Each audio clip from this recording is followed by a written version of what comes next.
Tushda shahar ko'rishning ta'birlari.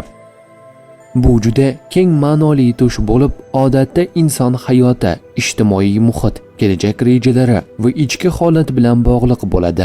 Tushda shahar ko'rish hayotdagi yo'nalish, imkoniyatlar, jamiyat bilan aloqalar, ish va obro' katta o'zgarishlar arafasini anglatadi.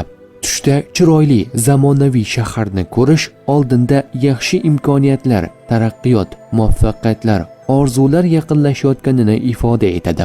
Bordiki, tushda vayron va tashlandiq shaharni ko'rish ichki tushkunlik, rejalarning buzilishi yoki umidsizlikni anglatadi. Bunday tush ogohlantirish sifatida keladi.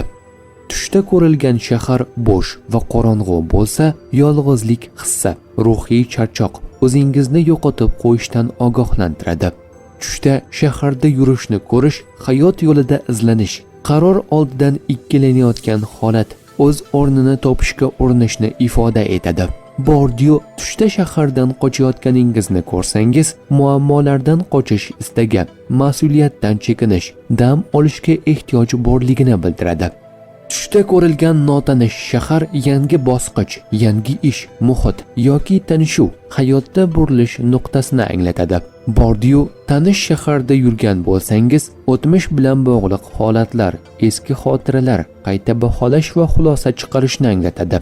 Tushda shaharda yo'ldan adashsangiz, hayotda aniq maqsad yo'qligi, maslahatga muhtojlik, ichki ishonchsizlik belgisidir.